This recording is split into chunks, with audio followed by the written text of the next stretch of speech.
साल 2011 के मध्य तक लीबिया गहरे संकट में डूब चुका था। यह देश अब दो स्पष्ट हिस्सों में बंट गया था। एक तरफ मुअम्मर गद्दाफी की वफादार और शक्तिशाली फौज खड़ी थी, तो दूसरी तरफ उसे सत्ता की कुर्सी से उखाड़ फेंकने के लिए अपनी जान दांव पर लगा रहे विद्रोही थे। यह संघर्ष केवल लीबिया की सीमाओं तक सीमित नहीं रहा।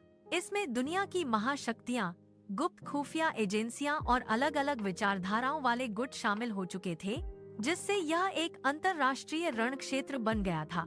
पूर्व की दिशा में मुस्तफा अब्दुल जलील के नेतृत्व वाली नेशनल ट्रांजिशनल काउंसिल अपनी ताकत बढ़ा रही थी।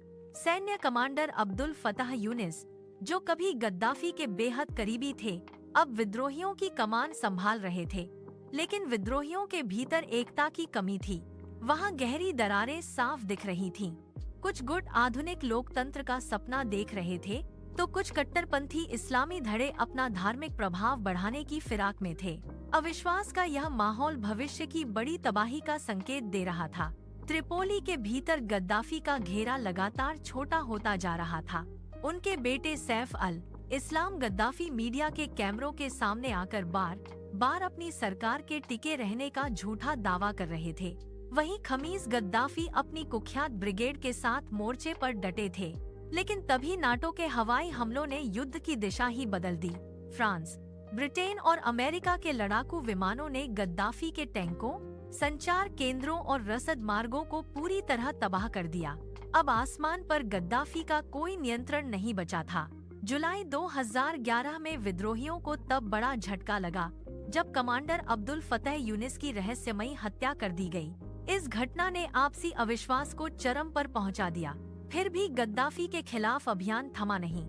अगस्त में विद्रोहियों ने त्रिपोली पर निर्णायक हमला बोला। शहर की हर गली और चौराहे पर भीषण युद्ध छिड़ गया।